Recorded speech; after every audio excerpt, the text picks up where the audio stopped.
Yo, what's going on YouTube, and welcome back to Goal Line Hockey.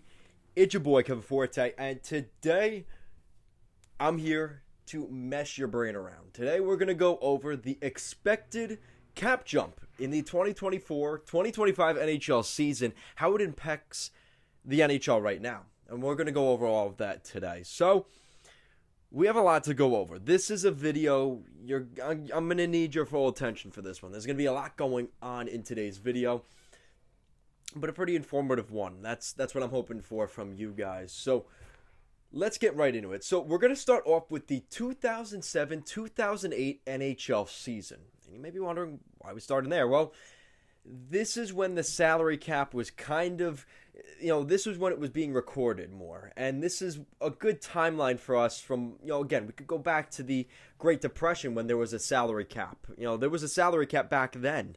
And, but there's no need to go that far back. Relatively recent history. So the 2007-2008 NHL season, the NHL salary cap was $50.3 million. Okay, so you may be wondering to yourself, before we get too far down this rabbit hole, what is an NHL salary cap? What does it mean, and how does it affect my team? I mean, that's really what you're probably asking, right?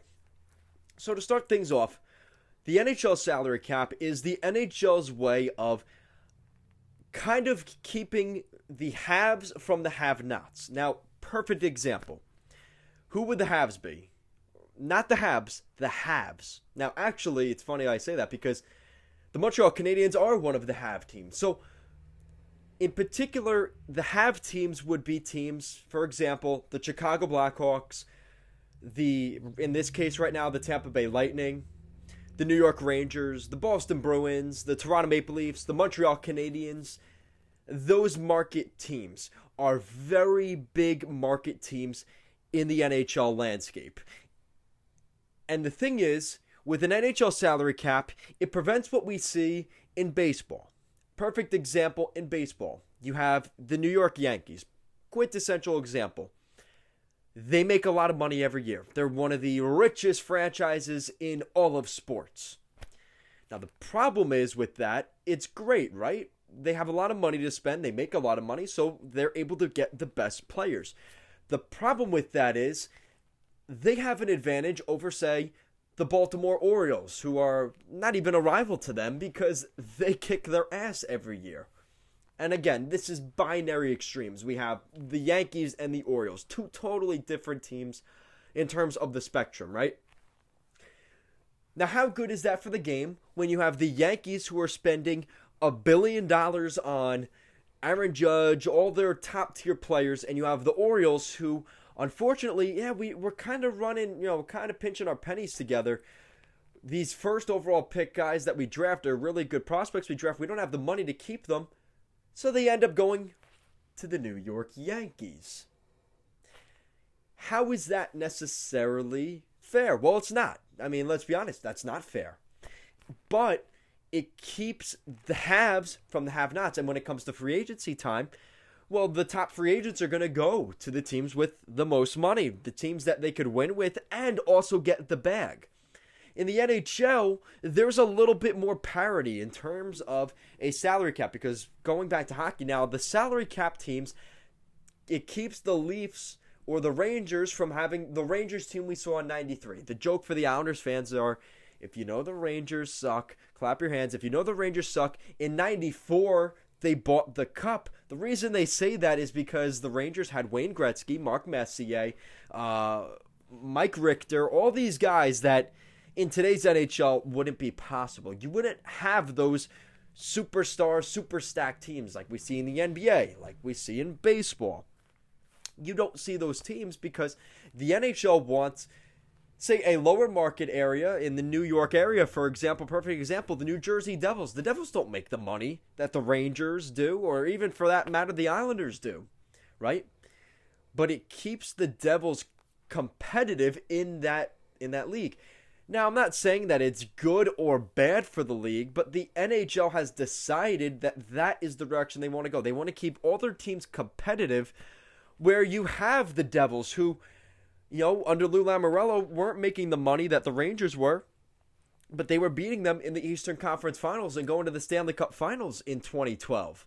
You have those scenarios because you have parity in the NHL, and despite everything that's gone wrong for the Coyotes, they still stay afloat because teams like the Montreal Canadiens and the Leafs pay for their existence in the NHL practically. And it's a balanced system. Now, that doesn't always work. Obviously, in some veins of things, it's almost borderline communism. Now, again, I'm not saying it's good or bad, but that is kind of how you're looking at it. So the NHL salary cap is basically you have the salary cap floor, which means each and every NHL team has to spend at the very least a certain amount. You have those teams like the Ottawa Senators, and recently, the Detroit Red Wings when they were in the rebuild. And in the quintessential of that example is the Arizona Coyotes. Now, there is ways to finagle this salary cap system where you are technically having these players, quote-unquote, on the books per a guy like Pavel Datsyuk, who got traded to the Coyotes, yet he never played a game for the Coyotes. He sat on their salary cap, counted against their cap, so they reached the salary cap floor, so they wouldn't get penalized for not reaching the cap floor, but they also didn't get a player out of it necessarily. And that way the Red Wings stayed away from their cap ceiling, and they were able to get rid of his contract. Kind of what they did with Henrik Zetterberg as well. Perfect example here. When Chris Pronger was traded to the Coyotes, he never played for the Coyotes. His contract was traded there. Marian Hossa, his contract traded to the Coyotes. We've seen this over and time again. And the Coyotes are a perfect example of that. Of a team that's not necessarily paying that money out, but it's considered on the books to the NHL where they get the check from the NHL, all right, you're good, move along, right? Then we get to the point where you have the salary cap where there's injured reserve, and that's where that gets kind of you can make a mountain out of a molehill. Let's not get that far into it. We don't need to today. So that's the way of the NHL keeping around 20. Every team has about, let's say, a $15 million limit between the salary cap floor and the salary cap ceiling. So every team is within $15 million practically that they should be in that range, so that everybody can competitively spend around the same amount of money, keep the same amount of players in each of their locker rooms to make even the Arizona Coyotes, they still are technically spending the money that the Lightning are, or very close, but yet that's not actually what you're seeing on the ice in terms of the product. And that's where there is some discrepancy in terms of, is it good for the game? Right? So the 2007-2008 season happens. There we go. The 2008-2009 season, we saw a $6.4 million bump in the salary cap. It went from $50.3 million to $56.7 million. Now, that is still fairly low. Again, when you're looking at today, the NHL salary cap is $81.5 million. So you're looking at practically a $30 million gap in this time. And that's why people who hate Gary Bettman, you have to give credit because the NHL is making a lot more money. Obviously, there's inflation included in that, but still, technically, in terms of on paper, in terms of on the books, the NHL is making more and more and more money each season. Now we get to the next season. I guess they considered that too big of a bump, that $6 million bump. It ended up being a $0.1 million bump the following season, $100K more for each team. And then throughout the seasons, you see the chart here. We're going to go up to the 2012-2013 NHL season, where it was a lockout shortened season, that 2012-2013 season. Now, the significance to that includes we saw a new CBA agreement. That's why there was a lockout. And there is some discrepancy to say that the salary cap is not good for the players of the NHL. Now, you may be wondering yourself, why would that be? Well, the reason for that is basically the leverage goes back to the owners and the management because, sorry, Jim Bob, we don't have the $9 million to give you. We have a salary cap. We can only spend this much money. Well, I guess you're going to have to accept our $5 million and eat it. And that's it. And there goes the leverage from the NHLPA, which is the NHL Players Association. So all the leverage of the player goes back onto the management. And that's where sometimes we see lockouts like we've seen. And that is a very accustomed thing in the Gary Bettman era as the commissioner of the NHL. So now we get to the 2013-2014 season. And that $64.3 million salary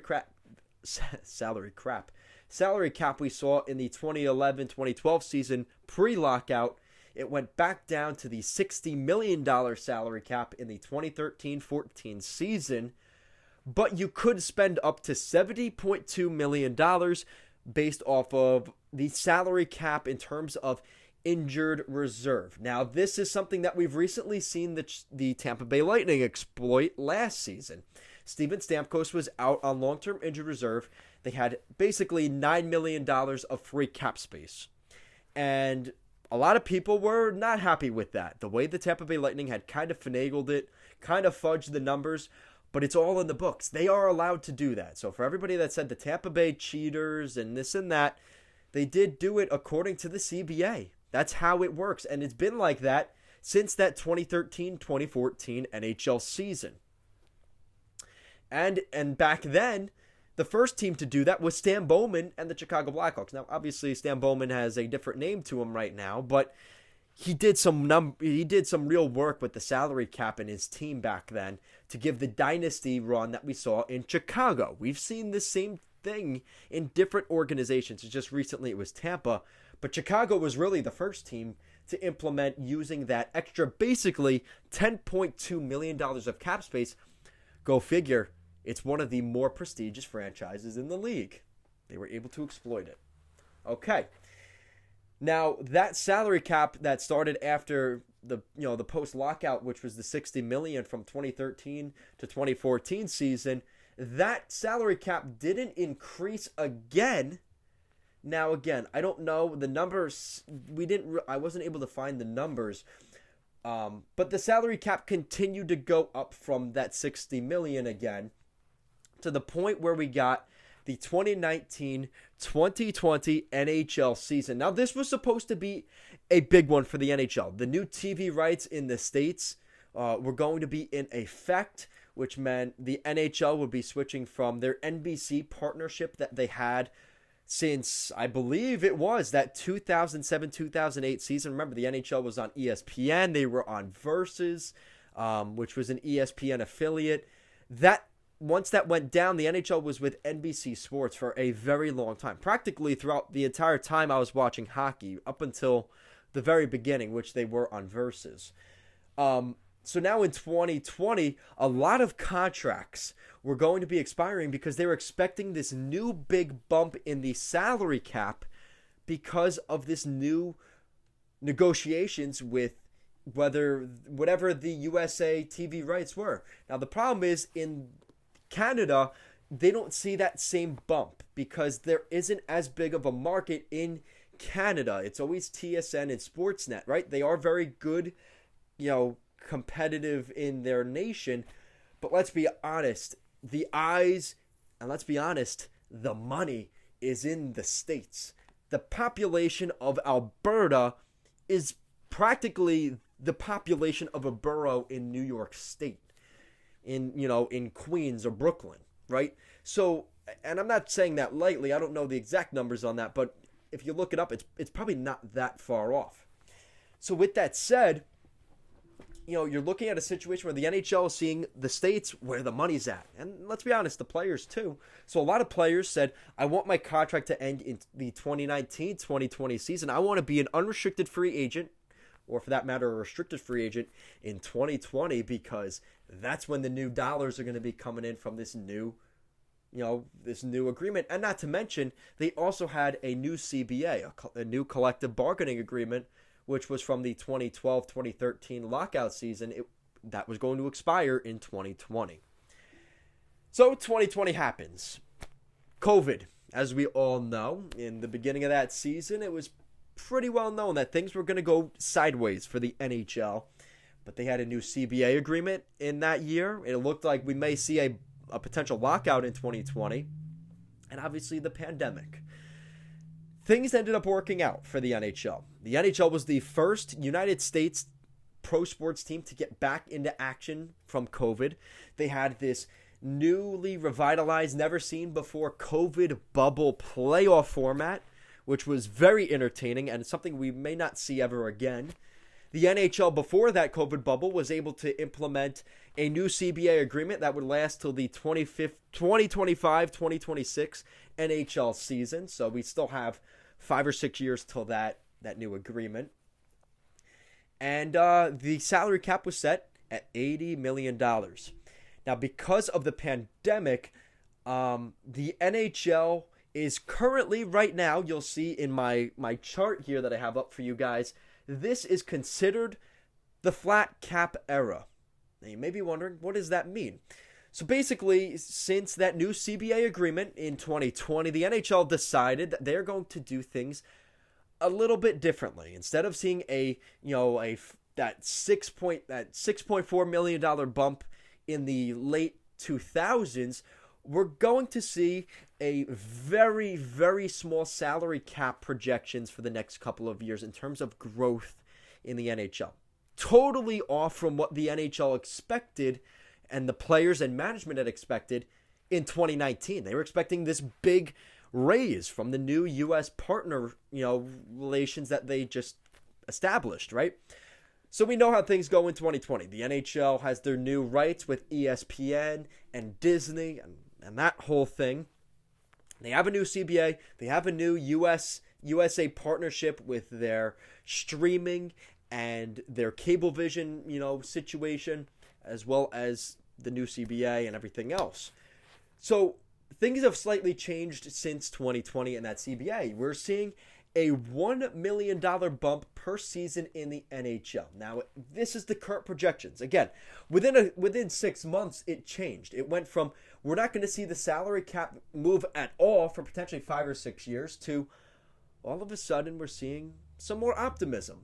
Ever since the pandemic, and now that things have opened up again and the NHL is filling up their stadiums more than ever, maybe to some lesser extent, some markets, maybe not so much, the NHL is back, and the NHL is making money. Inflation is here, and that may cause problems long-term economically for the NHL, but we'll get there. So for the 2020-2021 season, the current NHL season, or the last season, it was $81.5 million. Now, we saw a slight increase here this season. Well, that was the projections for last year. We saw an $81.5 million season this year. That's what it was. I apologize. $81.5 million cap hit for this season. That is the cap ceiling. $81.5 million is the max you could spend. Again, there is caveats to that, like Tampa Bay with the long-term injured reserve, which teams are absolutely exploiting all across the NHL. So that's this season. Now, 2022, 2023, we're expecting a $1 million salary cap bump, which means the NHL salary cap would be $82.5 million. You look at a decade prior to that, in the 2012 lockout season, they were at $60 million, which means we have seen a $20 million bump in a decade for the NHL. Pretty good stuff from Gary Bettman. Despite everybody hating him and some of the things he's done, you can't deny the NHL is making money right now. And again, there is inflation included in that, so take with that what you will.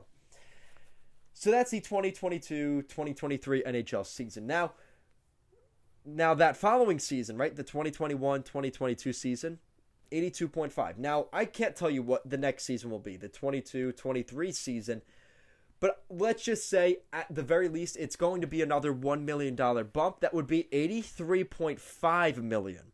And honestly, I wouldn't be surprised if it got from 83 to 85 million.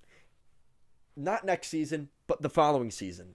With the way the streaming service is going, with Disney Plus having that agreement with ESPN Plus, the NHL is kind of seeing a resurgence. The ESPN situation with Disney, they have seen a huge resurgence from the NBA to covering soccer.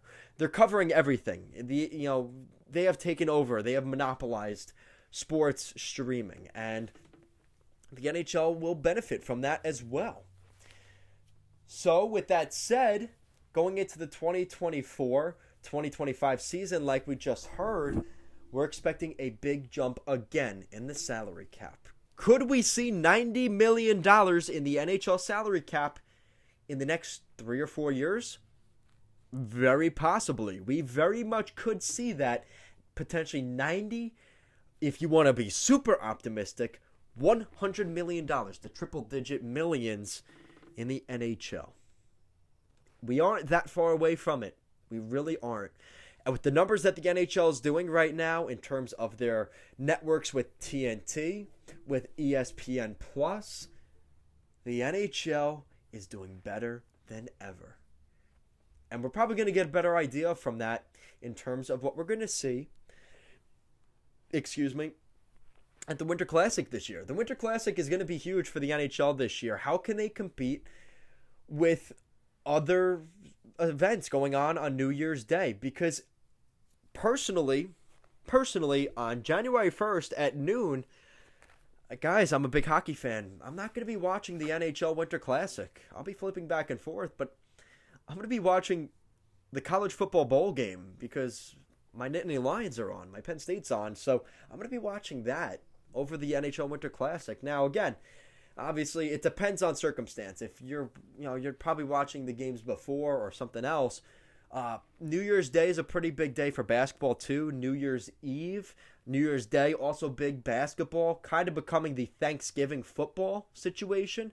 The culture in the United States is definitely drawn to basketball on Christmas Eve and Day, being big sporting days. They wear those crazy, wacky jerseys on Christmas Day in the NBA. That's a lot for the NHL to compete with.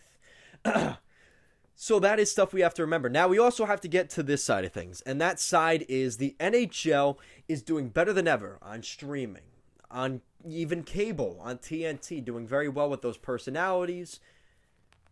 But there is the other side we have to look at, and that is the NHL attendance. The NHL attendance has seen a little bit of a dip, and I believe the reason for that is it costs way too much money. It costs way too much money right now to do that. Now, I think we'll see some sort of setback to that. I think we're going to see things correct like we always do. Right now, what we're seeing is people are spending and spending and spending and spending and spending because the United States economy has been pretty good really since, the housing crisis in 2010. It's been over a decade since then. The NHL has been the United States has been booming since then. Now, things have kind of changed with COVID, with inflation, and some other factors. I'm not going to get political here. We're not about that. But that does have an impact on the economics of the NHL. So we're looking now at the attendance of NHL stadiums actually decreasing for certain markets because the price is just too much. The United States, the regular homes in the United States, we're going to see at some point people are going to start saying to travel, the exuberant prices to travel, the exuberant prices to go to a hockey game. At some point, the demand is going to diminish. And you have all these other outlets. You have $10 a month for ESPN Plus, the package for cable. It's going to be cheaper to do that than go to these sporting events to the point where the NHL, and we've seen this before where nobody's going to these games anymore, and we're going to see either one of two things happen. Either the NHL is going to say, well, we're just going to commit to the super rich people that can go to the games in less crowded stadiums. We're just going to commit to them to the point where they run out if they ever do. Or we're going to have to lessen the prices. We're going to have to give out, ticket giveaway discounts. A hot dog and a soda, 15 or probably not that cheap, but let's say a hot dog and a soda for $30 per ticket. And they'll give away those packages in order to get tickets sold. And they will be kind of, giving way back to the fans, and we'll see things kind of balance out again to where they were, and they'll give away those discounts will go away, and we'll go back to where it was again, right? And that cycle will always continue. It's just, can the NHL survive that maybe that little bit of attendance drop. And that's going to be the key thing. We're looking at weird things happening in Toronto. Toronto, breaking their sellout streak. Pittsburgh breaking their sellout streak earlier this season. The Chicago Blackhawks breaking their sellout streak earlier this season. The New York Rangers, I believe they're at like 95% attendance per game right now, which for teams like the Rangers and Blackhawks and Penguins is subpar to the standard. So, with that said, the future, the 2024-2025 NHL season, we're expected to see a big jump again in the NHL salary. And in the 2025-2026 NHL season is a new collective bargaining agreement, which means we'll see one of two things. We'll see the NHL doing well, and they'll want to renegotiate, and the NHL players want to get paid, and we'll see a nice big growth. If not, could we see another lockout in the 2025-26 NHL season? Those are all going to be debates we're going to have for the next couple years. But that is the cloud that always looms over the NHL because Gary Bettman has done it twice in the new millennia in terms of lockouts. This would be the third time we have seen a lockout in the past, would be at that point almost 30 years of the NHL. And we don't see lockouts in other sports. We don't see it in the NFL. We don't see it in the NBA. We don't see it I don't believe we see it in MLS soccer, but that is a totally different level, right? The NHL doesn't want to be affiliated in that sort of realm. But you look at the big three, you can make an argument the NHL is third. But let's be honest, America's pastime is baseball. So can you convincingly say the NHL is ahead of the NBA, which is basketball, the NFL and football, despite all the politics that have gone on in both of those, the MLB, which is baseball, is hockey ahead of any of those three other ones? Now, some people may say in terms of politics, they would rather watch the NHL than some of those other sports. And maybe the NHL has used that as leverage and they have benefited from that, not going down the politics route. I think to some extent the NHL has seen better numbers doing that. Maybe to the dismay of some others, but you're not putting yourself in that rabbit hole like some other sports have, kind of doubling down and sticking to that quote-unquote woke or conservative route. They have not gone either way. I think the NHL has benefited from that. So with that said, guys, let me know what you think in the comment section down below. In that new quote-unquote big jump in the NHL salaries in the potentially 2024-25 NHL season, could we see the NHL hit that $90 million salary cap mark? I think people would be quite optimistic that that is the case. But with everything that's happened in the NHL and across the economy over the next couple of years and soon to come the next couple of years in the future, could the NHL get there? And if you guys like what we're doing here at Goal Line Hockey, want to see the latest news around the NHL and more videos just like this one, make sure to give this video a big thumbs up and an even bigger subscribe down below. Guys, thank you so much for sticking with me here over this past half hour of video, but I thought it was important to mention some of the basics for the NHL CBA. I think it's important for some of the maybe newer fans to the NHL or some of the older fans getting a refresher on the NHL salary cap. And I thought with what we heard the other day, it was quite fitting to throw that in there and make what is now a half-hour video for you guys. So thank you so much for watching, and I will see you guys again next time.